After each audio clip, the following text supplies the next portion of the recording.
Do we have any soap opera fans in the room today? Anybody admit to it? Okay, I thought so. Sinners, all of you. No, I'm just kidding. I thought we might have. There are millions of viewers of soap operas every day. I knew that in a room this size, there's got to be a few of you, and there's probably some things that you watch that, like, I don't call that a soap opera because it doesn't come on during the day, but it's essentially a soap opera. I want you to know that today, if you are a big fan of complicated storylines and secret admirers and secret haters and strange romance and public execution and secret plots against people's lives and secret plots against people's goodness, then you are in the right church today. Because I want to tell you a story about a man named Mordecai. We'll get there in just a moment. And we're going to use this story to start off our series on hope. This is going to be the series we'll be in for the month of December for this entire time. We believe that the birth of Jesus isn't about manger scenes and snowflakes on Christmas cups and anything like that. We believe that the birth of Jesus is the birth of hope. We believe that the birth of Jesus means that there is hope for us after all. And so we're going to celebrate that. And today we're going to use an interesting little soap opera of a story from the Old Testament, from a book called Esther. I'll give you just a little bit of backstory for those of you who care. If you don't care so much, that's all right. You can just pause for a minute, update your Facebook status, and I'll be back with you in just a moment. But Esther takes place in a place in history around 500 BC. Around 500 before the Common Era, before the birth of Jesus, in what is modern-day Iran. This is where this is all taking place. This is about 150 years before Alexander the Great comes along and breaks up the first Persian Empire. The Persian Empire takes up most of the world at this point. Most of the people who inhabit the earth are somehow related to or ruled by, oppressed by the Persian Empire. And so just for historical context, if you're into that kind of thing, it's 500 years before Jesus is born, 150 years before Alexander the Great. If you want to check it in your history books, if you kind of can see it there. But it's important for you to know about when this is happening and about where this is happening, because this is a real story of real people. And the book of Esther is actually a unique book in the Bible, because the book of Esther is the one book of the Bible that does not actually mention God explicitly. Everything about God's activity in this book is implicit. It's something that we're able to look at, and we're able to see God's blessings on the Jewish people, on His chosen people at this time in history. But it doesn't actually address God. It's actually just a historical recount of a very interesting and strange woman named Esther. And we're going to talk about Mordecai, who is Esther's stepfather. Esther is adoptive father. I think he's actually a cousin. And he adopts Esther whenever her parents die. Mordecai is a Jewish man, adopts this Jewish daughter, Esther, the namesake of the book, and she becomes, this is all very strange, I told you it's a soap opera, so you're going to have to just do your best to stick with me as much as you can today to follow the plot line. If you don't follow the plot line, that's all right, you can still get the points. I'm going to give you 3 points. They're not complicated, but the story is complicated. Esther becomes the queen at this time, even though she's Jewish. And this is a place and time in history when Jewish people are hated. There are actually several conspiracies to see the Jewish people completely annihilated, completely wiped off the face of the planet. And Esther becomes queen through a strange twist of events, and she kind of does a little lying, she kind of does a little cheating, she kind of does a little bit of, it's an interesting book. If you want something interesting to read this week, pick up the book of Esther. You can download it for free online, you can check it out, you can Google it, or just grab a Bible on your way out and steal it. Just stick it up under your shirt and so nobody will notice. If it makes you feel better, we don't care, we want you to take them, so take a Bible and read this week, because it's such a strange and interesting story that we're able to see a Jewish woman becomes the queen of a place where Jewish people are hated, oppressed, and there are plots to see them annihilated, plots to see them completely removed. No one knows that she's Jewish, and no one knows her connection to our hero for the day, Mordecai. Does this make sense so far? Mordecai happens to personally upset one of the men who is a leader in the king's sort of inner circle. The man's name is Haman. So to simplify a complicated story, I'm going to give you three names that you really need to know. There is the king. Most often he will be referred to as the king. His name is Xerxes, but if I say the king, we're talking about King Xerxes. There is a man, Mordecai. He's our hero. He's a man of God. He's a man of Jewish descent, and he's the man that this story revolves around. And then there's a man named Haman. Haman is a evil person with a very major arrogance problem, pride problem, and he is actually personally responsible for the most recent attempted genocide of the Jewish people. He has a plan that he is trying to put in motion to see all Jewish people wiped off the face of the planet. He is a 5th century BC Hitler. His plan is to get rid of all Jewish people. Mordecai happens to be a Jewish man who personally upsets Haman. So Haman is the kind of guy who wants Mordecai dead because he's a Jew, just before he even meets him. Mordecai happens to do something that makes Haman personally mad at him, hurts Haman's feelings. And that's where we're going to jump in the story. Does that make sense? Are you following? Are you tracking at this point? And hopefully it'll all kind of come together as we move through it. But Haman is invited to a banquet at the king's temple. And after he enjoys this wonderful banquet in the king's courts, in the king's inner circle, we're told in verse 9, Haman was a happy man as he left the banquet, as we all will be in about 2 hours after we leave this wonderful banquet of food that we're going to share together here in just a little bit. We will leave happy men, happy women, happy children. But when he saw Mordecai sitting at the palace gate, not standing up or trembling nervously before him, Haman became furious. Essentially, Haman is angry with Mordecai because Mordecai doesn't think that Haman is as big of a deal as Haman thinks he is. Ever known anybody like this? It's like, you're mad at me because I don't think you are as awesome as you do. That's essentially what has happened. Mordecai is a good man. He's a man of God. He doesn't do anything wrong except to be standing in the wrong place at the wrong time, upsetting the wrong person. Verse 10, however, he restrained himself and went on home. Then Haman gathered together his friends and Zeresh, his wife. That was my first pick to name our second daughter. And boasted to them about his great wealth and his many children. He bragged about the honors the king had given him and how he had been promoted over all the nobles and officials. Does arrogance make anybody else sick in here? I just threw up in my mouth just a little bit. This dude drives me nuts. Verse 12, then Haman added, and that's not all. Queen Esther invited only me and the king himself to the banquet prepared for us. And she invited me with her and the king again tomorrow. So he just left a banquet, and Esther said, you know what, why don't you come back again? And he's so full of himself and so excited about all of this, and he's so happy about this. But, verse 13, but this is all worth nothing as long as I see Mordecai the Jew just sitting there at the palace gate. So Mr. Strong and bold and confident and prideful shows his insecurity here. It actually becomes clear that this particular man's insecurities is a big issue for Mordecai because Haman's a little crazy. I'll just set you up for that. And not only is Haman a little crazy, he keeps some crazy company. Zeresh, his wife, she's crazy too. All of his friends, they're all crazy. These are some nutty people. Verse 14. So Haman's wife, Zeresh, and all of his friends suggested set up a sharpened pole that stands 75 feet tall, and in the morning asked the king to put Mordecai on it, to impale Mordecai on it. What kinds of people have you upset here, Mordecai?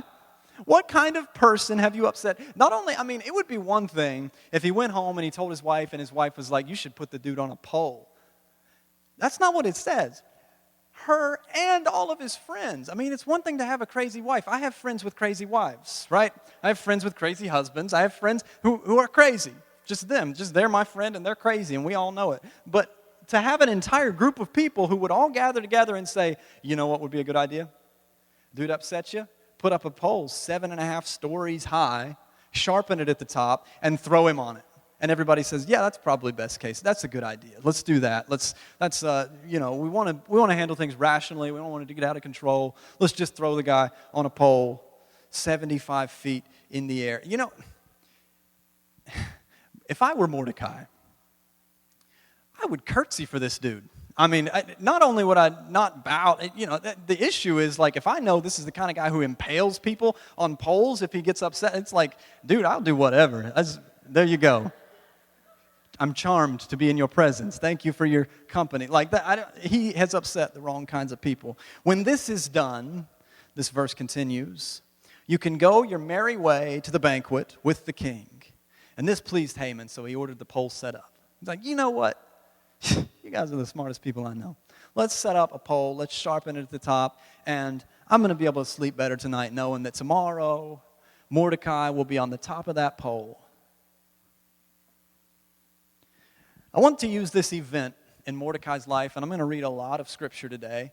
It's a very fun story to read, and I've been reading bedtime stories to my 2.5-year-old daughter a lot here recently, and I'm getting great with voices and getting great at just reading stuff in a very fun and exciting way. So we're just going to do that together. Is that all right? We're going to read a lot, and I want to use this story today to teach you 3 truths that you need to lean into, 3 truths that you need to understand, 3 truths that you have to have in order to have hope in your life.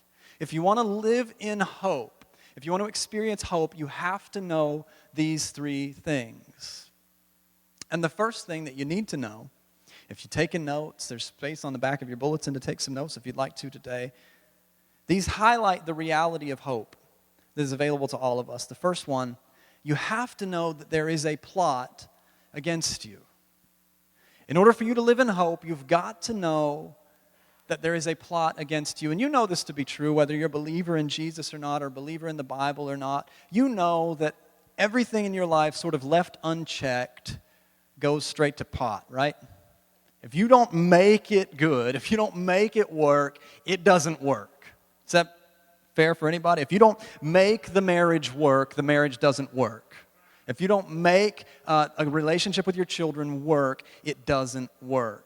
If you don't work at your job, you will lose it, right? Everything in our life takes effort and energy to keep it going. This all points to the idea that there is a plot against you, that the odds are sort of in some way stacked against you. In order for you to have hope in your life, one of the first things you have to understand is that this is true.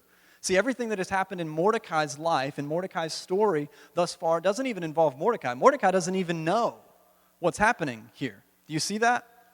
Mordecai he could be sitting back at the palace now seeing a 75-foot pole erected and be like, I don't know who upset Haman, but glad it's not me, right? Glad I'm not going to end up on that pole. Like, he has no idea that there is a plot against him. He has no idea that there are people gathered around a table deciding what his fate is going to be. But this is true for us. The same is true for us. There is a plot against your joy. There is a plot against your peace. There is a plot against your life.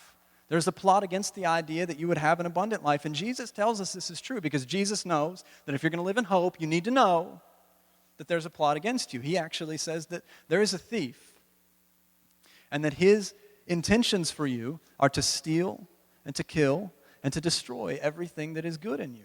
Everything that God has for you, everything that God created you to be, there is an enemy at work who is working to bring about what is worst case scenario for you. You can't live in hope until you realize and recognize that there is a plot against you. We have any conspiracy theorists in here today? You don't have to raise your hand. It's all right. I already know who you are. I've been watching you. This confirms your theories. I'm here to confirm that there is, in fact, a conspiracy against you. That I don't know if Arby's has conspired against the physical functionality of your heart with their meats. I don't know if that one is true. I don't know if the American government actually passes tax law every year that benefits every American except you. I don't know if those things are true. I don't know if the screenwriters in Hollywood are actually writing more and more compelling dramas so that you will be less productive. I don't know if those kinds of conspiracies are true. But I do know that there is an enemy who is working against you. I do know that there is a plot against you, and I do know that you can't live in hope until you recognize and realize that this is true. If you're ever going to have hope in this life, you're going to have to see that there is a plot against you. Does that make sense? The story continues in Esther chapter 6. We're jumping a chapter. Chapter 6, starting in verse 1. This is so interesting. This is where hope enters the story, because if there was just a plot against you and that was the only point to be made, well, there's not much hope in that. But hope enters the story in verse 1 of chapter 6. That night, the king had trouble sleeping. He ordered an attendant to bring the book of the history of his reign so it could be read to him. I should do a completely different series on arrogance with these people. Like, the king can't sleep, so he says, hey, somebody come in here and read to me about how great I am and read to me about, that'll help me rest tonight. Verse 2, in the records, he discovered an account of how Mordecai. Now, Mordecai is being talked about at Haman's house, and Mordecai didn't even know about it. And now Mordecai is being read about to the king, about how Mordecai exposed the plot of Bigthana and Teresh, choices number 2 and 3 from me to name our second daughter, 2 of the eunuchs who guarded the door to the king's private quarters. They had plotted against King Xerxes. I'm assuming that they plotted against King Xerxes if he had anything to do with naming them, Bigthana and Teresh, or if he had anything to do with the fact that they're now eunuchs. And I'll just leave that to your imagination. But for whatever reason, they decided that they want the king dead, and they have opportunity to kill the king. And Mordecai hears about this, and he reports it to the king and saves the king's life. And on this particular night, while there is a plot against him going on one side of town, there is a plan in his favor that is beginning to unfold in the king's inner chambers. Mordecai knew nothing of either one of the plots, either one of the plans. Verse 3, what reward, this is the king asking, or recognition did we ever give Mordecai for this? And his attendants replied, nothing has been done for him. Well, isn't that interesting? The second truth that you need to understand if you're going to live in hope is that there is a plot against you, but there is also a plan for you. So no one, on one end, Mordecai has people plotting against him. On one end, Mordecai has people out to get him, out to ruin his life, out to end it for him. But on the other hand, Mordecai has people working mightily on his behalf. And in fact, I'll go ahead and just spoil a little bit of the end of this. The one who's working for him actually has all the authority in this situation. The king is the one working for him. Hope is found, and we could put this statement on the screen for you. Hope is found in the fact that although there is a plot against you, there is also a plan for you. This is the definition of hope. This is the definition of what it means to live in hope. To recognize, yeah, there's a plot against you. Yeah, there are problems. Yeah, there are trials. Yeah, there are tests. Yeah, there's some difficult things that you're going to have to deal with. But there is hope in the fact that although there are plots against you, there is also a plan for you. And I want you to know today that Jesus is that plan for you. That Jesus, born into this world, living a perfect life, dying on a cross for your sins, is the plan for you. Is the plan in your favor. He's not just the reason for the season. He's the reason we're here today. He's the reason that you are alive. He's the reason that you're breathing. He's the reason that you've had another opportunity at the life. He is the plan for you. Verse 4. Who is that in the outer court? Someone comes and knocks on the door, and the king asks, who's in the outer court? As it happened, it was Haman. He had just arrived at the outer court of the palace to ask the king to impale Mordecai on the pole that he had prepared. The plot against Mordecai is about to meet the plan for Mordecai. Are we still following in the story? Verse 5, the attendants replied to the king, Haman is out in the court. Oh, it's Haman. We'll bring Haman on in. This is the king says, we'll bring him on in. So Haman came in, and the king said, what should I do? Before Haman gets to talk at all, before Haman gets to say the thing that he came there to say, and remember, he's there to ask Mordecai, to ask that Mordecai would be killed. He walks in the room, and the king says, hey, look, I know you're here for a reason. I know you're going to ask me a question real quick, but I need to ask you a question real quick. What should I do if I want to honor somebody? And what do you think our arrogant, prideful, kind of jerk of a guy is going to think? Haman thought to himself, well, whom would the king want to honor more than me? So he jumps to the conclusion immediately, oh, the king wants to do something nice for somebody. I bet it's for me. I hope you can see what's happening here. Because if you can understand fully what's happening, the dynamics of the three people involved in this story, then what's about to happen in this story is going to be very entertaining to you. Justice is about to be served, essentially. that if you can see that what has essentially happened is that Haman has showed up in the king's courts to ask the king to kill Mordecai because Mordecai hurt his feelings. But the king has just read about how he needs to honor Mordecai. And the king asks Haman, what should I do for someone I want to honor? Haman thinks he's about to tell him what the king should do for him. What he's actually going to do is tell the king what to do for Mordecai, the man he came to see killed. Tracking? Soap opera. I told you. It's complicated. Verse 7. So he replied. I'm going to put this whole thing up on the screen. You can just listen or follow along if you'd like. You need to see everything that he says, because it's very entertaining whenever you actually recognize what's happening here. Haman tells the king, if you want to honor someone, the king should bring out one of the king's own royal robes, as well as a horse that the king himself has ridden on, one with the royal emblem on its head. Let the robes and the horse be handed over to one of the king's most noble officials, and let that man see to it that the king's wishes to honor, that he gets them to the man that the king wishes to honor, so that he'd be dressed in the king's robes, led through the city square on the king's horse, and also have that official shout as they go, this is what the king does for someone he wishes to honor. Wow, buddy, you had that ready to go, didn't you? Oh, Haman has thought for a while, like, I bet one day the king's going to want to do something really sweet for a good old fellow like me, and I hope he does this. And so he finally gets the chance to make this request, and he asks, and the king responds in verse 10, excellent, quick, take the robes and my horse and do just as you have said for Mordecai the Jew. It's like, you know Mordecai, right, Haman? Are you familiar with Mordecai? You probably don't even know him. He stands outside the palace gate. You probably never even noticed him before. He's always there. He guards the door for me. He's not much of anything in this palace, so you probably never even noticed he was there. He's a man of Jewish descent, standing outside the door. Do everything you suggested. Leave out nothing. Verse 11. This is so wonderful. Haman took the robes, put them on Mordecai, placed him on the king's own horse. I actually picture him grabbing him by the hips, picking him up and putting him on the king's horse. Led him through the city square, and all the while he has to shout, this is what the king does for someone he wishes to honor.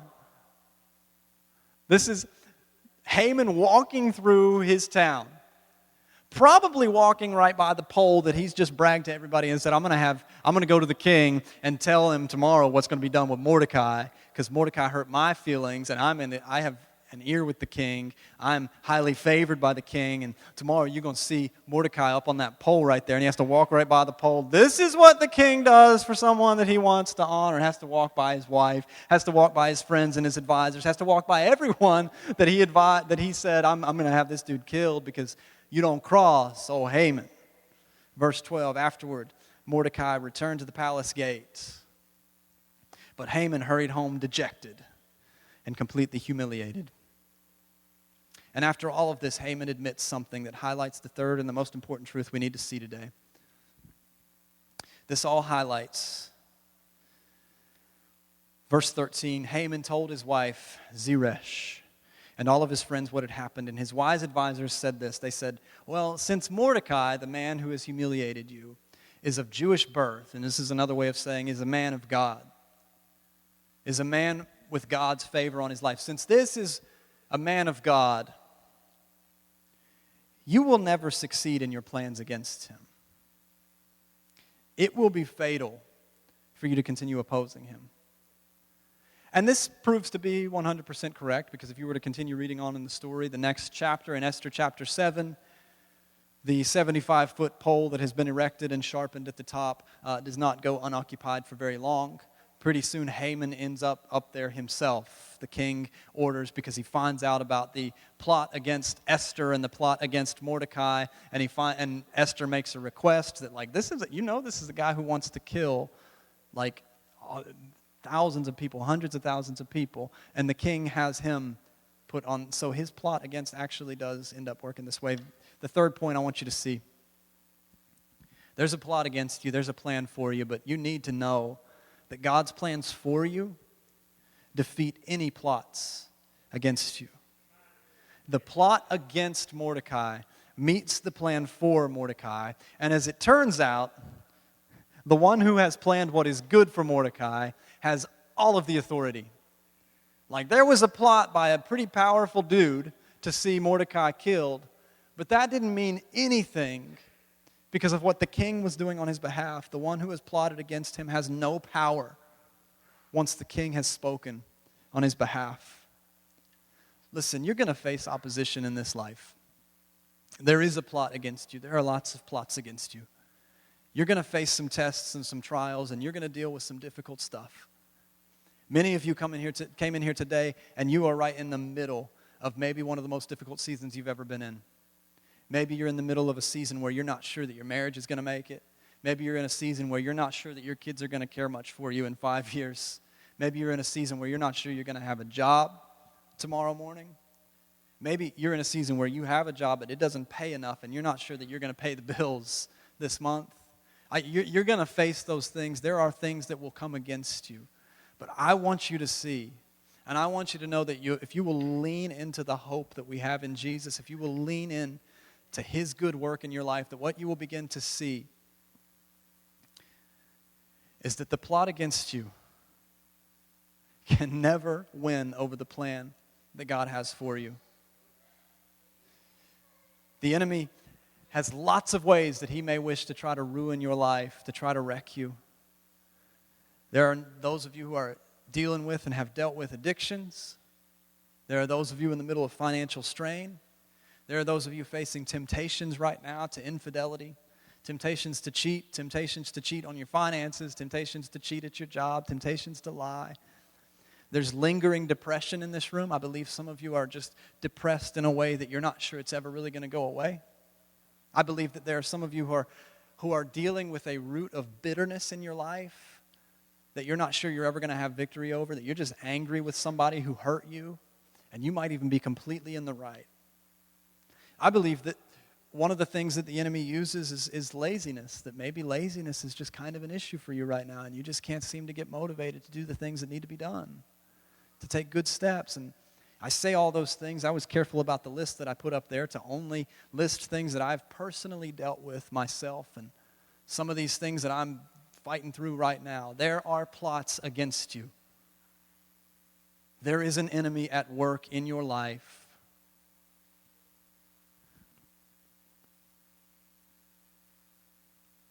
But the King who has all authority over everything on heaven and on the earth has spoken in your favor. His plans for you are good plans to prosper you, to give you a rich and satisfying, joy-filled, peace-filled life of hope. One of the primary writers, and Brian, I'm finishing here if you want to come and play for just a moment. One of the primary writers of the New Testament is a man named the Apostle Paul. He writes a letter to a church in Rome, and in the 5th chapter of this book, he writes, starting in verse 3, "We can rejoice too when we run into problems and trials." What's he saying here? In other words, he's saying there's a plot against us. There are lots of plots against us. But we can actually rejoice in the idea that we can actually begin to find hope in our trials, in our problems. Whenever we can actually look out around us and see, hey, problems and trials and difficulties and plots against us are inevitabilities. They're going to be there. But we can actually find hope whenever we recognize that they're there. Because, the verse continues, we can rejoice too when we run into problems and trials, for we know that they help us to develop endurance. What good does that do us? Endurance develops strength of character. And character strengthens our confident hope of salvation. I would share with you today that if hope sounds like a fun word, sounds like something that you want in your life, all hope is hope of salvation. Every hope that you have is hope of salvation, is hope in the idea that there is someone working on your behalf, that there is something bigger than you that you can actually put your hope in. That there is salvation for you. That there is salvation for you from those that maybe you would consider to be your enemies. That there is salvation for you from financial strain and stress. That there is salvation for you from the sickness that is in your body or the sickness that has come against your family. There is salvation for you for all of eternity. There is salvation for you, that you could lean into the idea that there's actually hope, that your life can be about more than just your life, and that whenever it ends, it won't actually be the end, but in some ways it will actually be the beginning of all of eternity spent wrapped in the loving arms of your Heavenly Father. That's what hope is. Hope is this reality that there are plots against us, but there is a plan for us, and that plan for us is hope of salvation. And then he writes, and this hope will not lead to disappointment in verse 5, for we know how dearly God loves us. He continues here and he reminds us that we'll not be disappointed. You know why we won't be disappointed?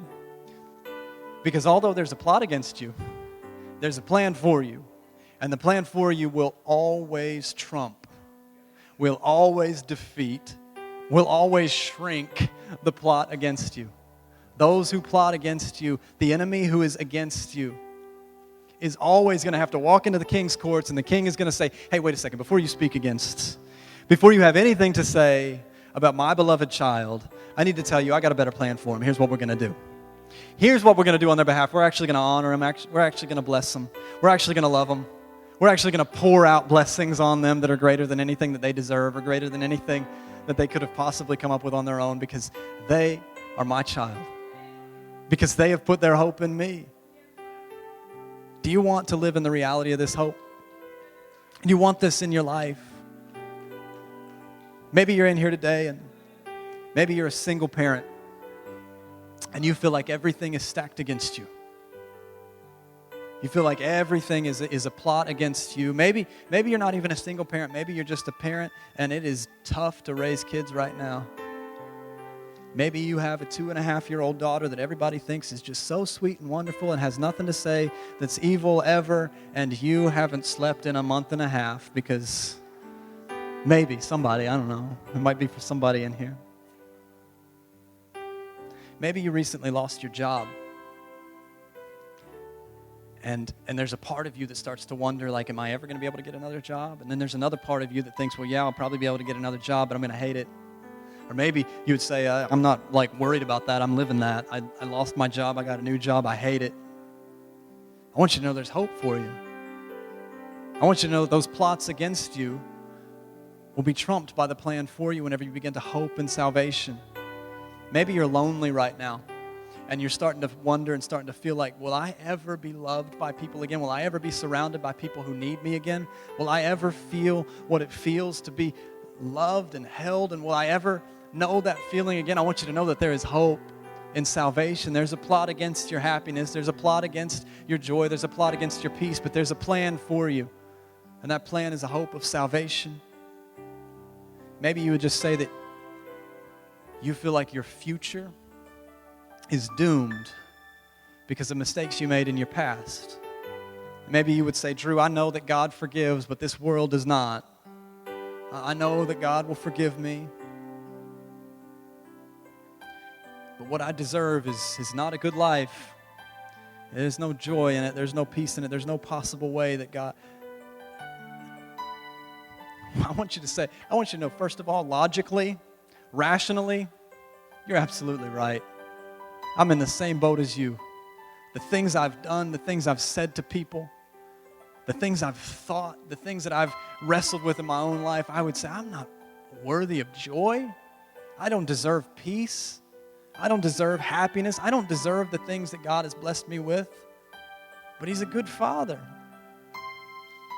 I don't know why. He's got a plan for you, and it's a good plan, and you don't deserve it, and I don't deserve it. But that's what hope and salvation is. It's a hope that we don't get what we deserve. We get what our Father wants to give us. And He wants to bless you. He wants to give you life. He wants you to walk in confidence. He wants you to walk in strength. He wants you to look at your problems and your trials and rejoice in them. To say, hey, I knew this was coming. God said this was coming. God said there would be plots against me. I'm going to have to deal with some stuff that hurts. I'm going to have to deal with some stuff that's difficult. But God's got a plan for me to move me through it. And I will not be defeated when it's all said and done. I want you to know that the hope of salvation through Jesus Christ can defeat any plots against you. You can put your hope into the hands of the God who will never disappoint you and the God who loves you dearly. You can have hope. Would you bow your heads and close your eyes for just a moment? No one looking around, and nobody's going to sneak up on you. This isn't some kind of trick. I'd really like for you to feel like you're alone for a moment. Just you and God.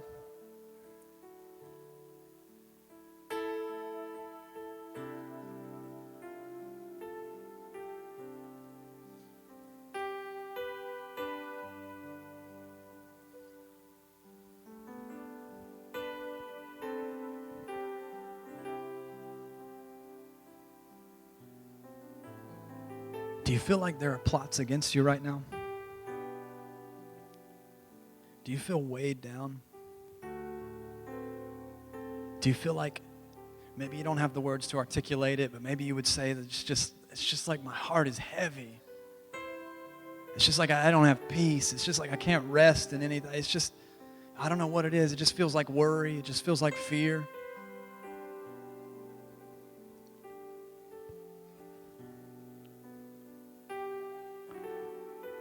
Would you lean into the idea today that there is hope of your salvation from what you're facing? That there is hope of salvation for your life?